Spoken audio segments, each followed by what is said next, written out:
1 year ago, DC released Absolute Batman, Absolute Superman, and Absolute Wonder Woman, officially kicking off their Absolute universe. All of these books have received critical and commercial success, becoming the best-selling comic books of the last year, even outperforming their main universe counterparts.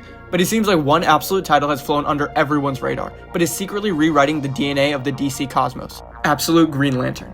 In this universe, the familiar bright light of willpower is replaced by fear, judgment, and a terrifying green dome. The story also reimagines Green Lanterns like Joe Mullion, Hal Jordan, and John Stewart in the small town of Evergreen. We are the Hive Mind, and in this video, we're going over the story of Absolute Green Lantern and seeing if it deserves the hype that the other books are getting. The main character of Absolute Green Lantern is Joe Mullion, with important side characters like Hal Jordan, John Stewart, and Guy Gardner. Being that the first part of this story is told through flashbacks, that is where we're going to begin. In this universe, we find out that Guy Gardner is actually a cop, Hal Jordan is a toy salesman, or as he calls it, a collectibles dealer, John Stewart is a building designer, and Joe is a police officer for the Evergreen PD, but isn't anymore. As the three are having a conversation, a biker riding into their town all of a sudden hits this green wall and dies. The three of them then run out to find this green barrier there, and what makes it weirder is that the biker's friends do a circle back, but it seems as if they don't see their friend dead right in front of them and just leave. It is at this moment that Joe Mullion looks up to see that they're actually trapped inside of some dome. She then sees this giant Green Lantern symbol in the sky, and with it is Abin Sur of this universe, looking very much different from the Abin Sur of the main universe. The next thing we see is Abin Sur on the ground in Evergreen, with the police blocking the crowd from moving any closer. As Guy and the officers approach him, Abin Sur tells them judgment will now commence. As he raises his hand, he tells Guy that he is not an entity that exists in the spectrum of light. He needs to be without fear. Guy agrees and tells them all to put down their weapons. As they do, a green blast emits from Abin Sur's hand, killing Guy Gardner. The officers react to this and open fire on Abin, but he blocks it with all of his shields and cuts off the head of one officer. In defiance, Hal picks up one of the guns of the officers whose hand was cut off, ready to try and do something. Abin tells Hal again that judgment is in progress, but before Hal can do anything, John convinces him to put his gun down, and as he agrees, Abin tells John to be without fear and flies up, leaving them all still trapped. But John thinks he has an idea of what to do, as he holds up what appears to be a gold ring or earring, which just might be how they escape.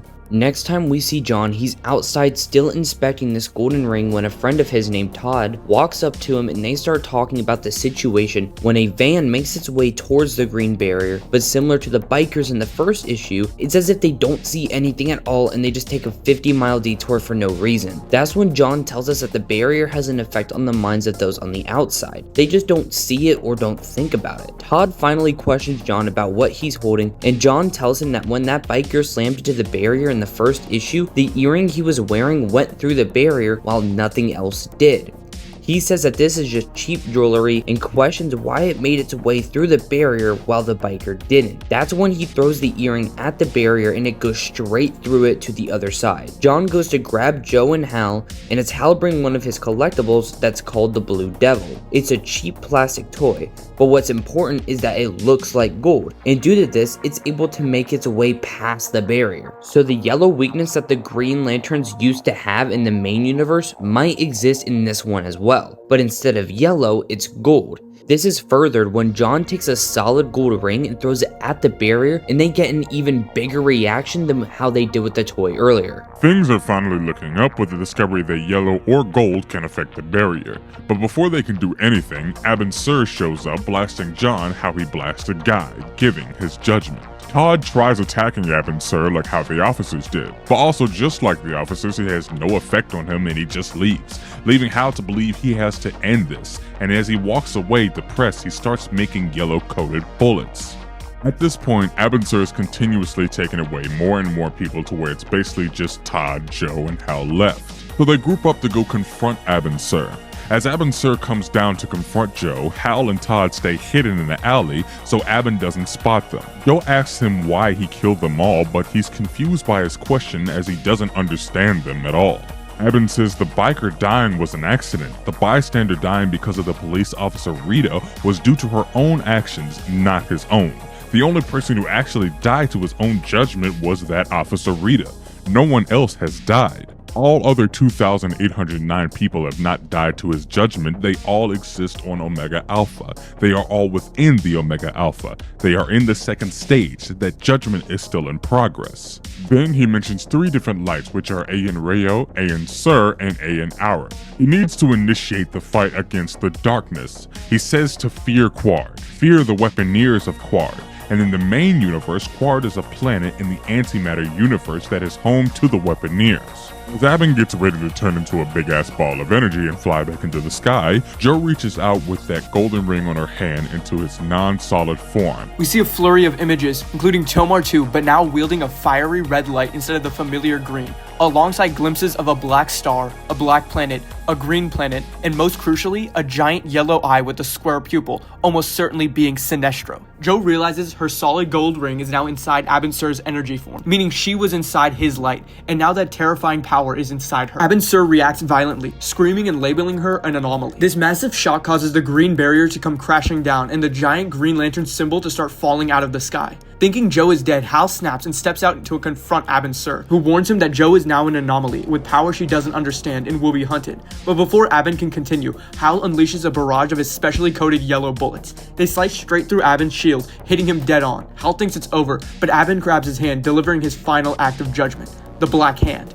In his last moments, Abin delivers 2 terrifying warnings to Hal. A new Abin Sur cannot be appointed, and that a new world is making its way towards them. Now that we've gone through all the flashbacks, we understand all of the events that lead into the current day. With that being said, we can dive right into the current day where we see Hal Jordan wandering in the desert. He also now has a voice in his head that is telling him that he is the absence of light, the secret within every star, to be without fear. As Hal continues wandering the side of the road, a police officer actually pulls over to talk to him. Initially, the officer was worried about how much Hal was going to walk in this heat, but after noticing that Hal can barely make out full sentences after what just happened and his hand starts fidgeting in his pocket, the officer then begins to threaten Hal Jordan. And it's at this point that Hal Jordan is revealed to actually have a black hand, and as he pulls it out, the entire panel goes black. After it comes back from black, we see that the officer is now gone and Hal Jordan is apologizing. He then makes his way to a diner as an emergency broadcast comes on the TV telling everyone that this random green symbol has crashed into Evergreen, and that's about all they know right now. Hal then goes on to mention something about it and the people there start questioning him, even yelling at Hal.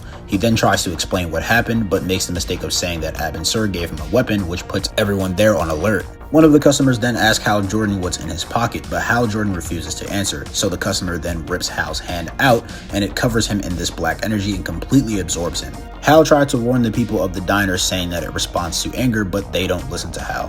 One of the waitresses then tried to attack Hal, so his hand destroys every and everything within the diner. Hal Jordan, now mortified with the death and destruction that he's caused, hopes that this bullet will actually kill him and in turn kill this thing on his hand, but his hand actually touches the bullet wound and completely heals him, making him realize that it won't actually let him die, and that's when Jo Mullein shows up. There's a voice speaking in her head now, saying she exists at the green level of light.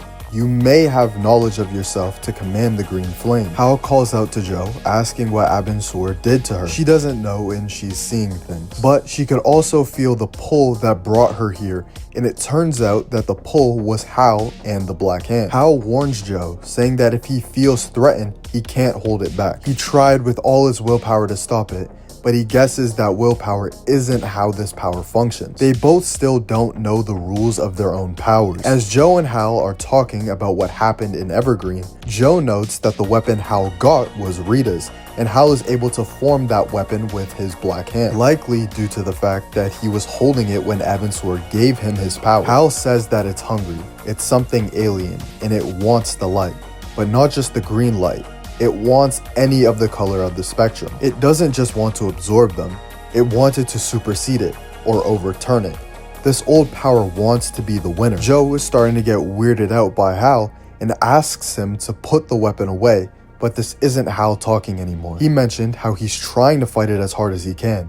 He doesn't want to listen to it, but it keeps telling him that he was right. Hal starts speaking differently now. His black hand is both angry and hungry with her light. He wants her to turn it off, but Jo doesn't know how. And this doesn't make Hal mad. He instead just smiles and says that's fair. he doesn't know how to turn his off either as he attacks her. And she yells for Hal to stop, but he can't stop it. He thinks that now Joe should just give in to what this Black Hand wants. And as Joe is telling Hal to control it, she manages to use her power to hit Hal and send him flying back, and now Hal is confused, wondering how she was able to control her power when a new voice starts talking over the normal one within his head. The normal voice that was there was saying that judgment can be made, but penance can be, and is then cut off with a new red voice telling Hal that he's right. He's always right. God is not a ring of light. He's a big black zero, the dark circle around everything. And inside the dark circle is the black star. Hal must be the black star, which looks exactly like what Joe saw when she got her powers earlier. Now Hal is trying to fight this voice and tells Joe that she needs to leave, but she can't just leave her friend. But she says something that sets off this new power within him as he forms this giant hand and slams her into the ground. And with this different version of the black hand surrounding Hal, it's transforming him into something else entirely as he reminds her of what happened with her and Abin in Evergreen. But as that's happening, we see a helicopter land in Evergreen. And out of that helicopter walks out the absolute universe versions of Hector Hammond and Carol Ferris. Hector Hammond's people find Todd under the rubble, and he immediately gets to working towards what he wants, telling Todd that he decides if he gets medical treatment or not, so he better tell him what happened fast. After Todd explains what happened, Hector leaves him to figure out what to do, and that's when we look back to Joe and Hal fighting, and Hal is no longer himself in the slightest. He explains why he did what he did with Abin Sur to become what he is now. Joe says this is what happened to her, and flies at Hal, breaking a part of this new form, but it quickly grows back, with Hal growing more and more frustrated towards Joe. The Black Star voice telling Hal this is all because of her. Joe knows this isn't Hal talking, but Hal ignores her, and the voice is still there telling Hal to get the ring. So Joe blasts Hal's back and starts flying away, and a chase ensues. We look back at Hector to see him trying to break through the Green Lantern when a worker lets him know about Joe and Hal closing toward them. Hector tells everyone not to engage as they could be the keys to get inside this thing. As the two get closer, the Green Lantern rises, calling out to Joe, so she grabs Hal and flies straight into it, revealing John in this white and yellow lantern-looking outfit, telling them to be without fear. John starts speaking, saying all of this is Oa, and he'll try to translate these concepts the best he can. And in the background, we see 4 different words. He tells us that Abin Sur is a judge of worlds. The first stage is evaluation, and the second is transport into the Green Lantern, and through it into the presence of Oa. Everyone except for 3 people all survived and are there in this place of understanding. And we also see this red light surrounding Guy Gardner. Hal says that he still feels fear and that his hand really doesn't like this place. Guy starts talking and says that there are 4 levels of light, the lowest being Cord, which is chaotic action, and that's what Hal has. Right above that is Rao, which is restraint from action, and Guy has this. Next is Sur, and this is what Joe has due to what she did to Abin Sur. And lastly is Or, total understanding, enlightenment, and this is what John has. The Abin means the adept, the controller, the guardian. He's a guardian of the green level of light. His job was to select new initiates into the light, and Guy showed restraint against Abin Sur, which is why he was judged to get the red power. Hal begins questioning why Abin Sur did this to him, as there's no good in that, and that he's trying so hard to control and stop it. Guy Gardner then tells him that every flame can be controlled, but you must have an understanding to command the flame. Total understanding. Control of the flame without understanding is Tomar, anomaly, and you'll see what Guy means by this in a bit. Joe Mullen now thinks that something is wrong with Guy and John, and she says that Hal Jordan is right. Why did Abin Sur actually do this to him? John says he doesn't know and that they can't ask because of the fact that he's dead due to Hal Jordan's chaotic action, which is why Hal got the Cord power. John was chosen to be the highest level because he sought knowledge. R is the highest level and Card is the lowest, but that's also just from the Owen perspective. There are others who look in the opposite direction and see Oa as incorrect, and that's the Black Stars, who we find out were actually the voices in Hal Jordan's head before. John then asks how far out is the world of chaos, the backstage world, Mogo, revealing Mogo to not be a Green Lantern in this universe, but rather on the evil side of things as a Black Star. Jo Mullein, now frustrated, isn't having any more of this as she reaches out her hand to free Hal of his black hand and leave. We then get a sneak peek at the Simon Baz of this universe before Jo Mullein appears at Chase Cameron's house with Hal, asking if they can talk. Now we can move to the best issue of the series so far. It starts with telling us that the true nature of enlightenment is a useless philosophy, as they continue to explain that all these levels of light are useless and bad, except for the lowest level, the Black Stars. That's when we see a fleet of Black Stars accompanied by Black Star Mogo arrive to a planet, because on that planet lies 3 Green Lanterns, or as they say, 3 cultists of Oa. Those 3 Green Lanterns fly up to get ready to defend the planet, and that's when one of the Green Lanterns is quickly ended a Black Star, as it's revealed that Kilowog of this universe is indeed a Black Star. The other Lanterns try to fight Kilowog, with one doing a decent amount of damage to him, but he quickly heals from it and ends all 3 of them. Once this has been done, Mogo destroys the entire planet as if it's nothing. But as Kilowog is talking to his command ship, a red energy flies straight through it, making its way towards Kilowog and slamming him into an asteroid. And that's when we see the Tomar 2 of this universe wielding the red energy. And when we see that his power is majority a defensive power, it can still be used offensively, and it works with him calling out the shape of what he wants to manipulate. He says that he did not receive this power traditionally through Oa, he stole it, so he doesn't have to restrain himself like others would. After this, Tomar 2 puts Kilowog into a box construct and ends him as well. He sends the box to a place on Mogo as he flies away. That's when we get our very first look at Absolute Sinestro, who also seems to be wielding the highest level of light.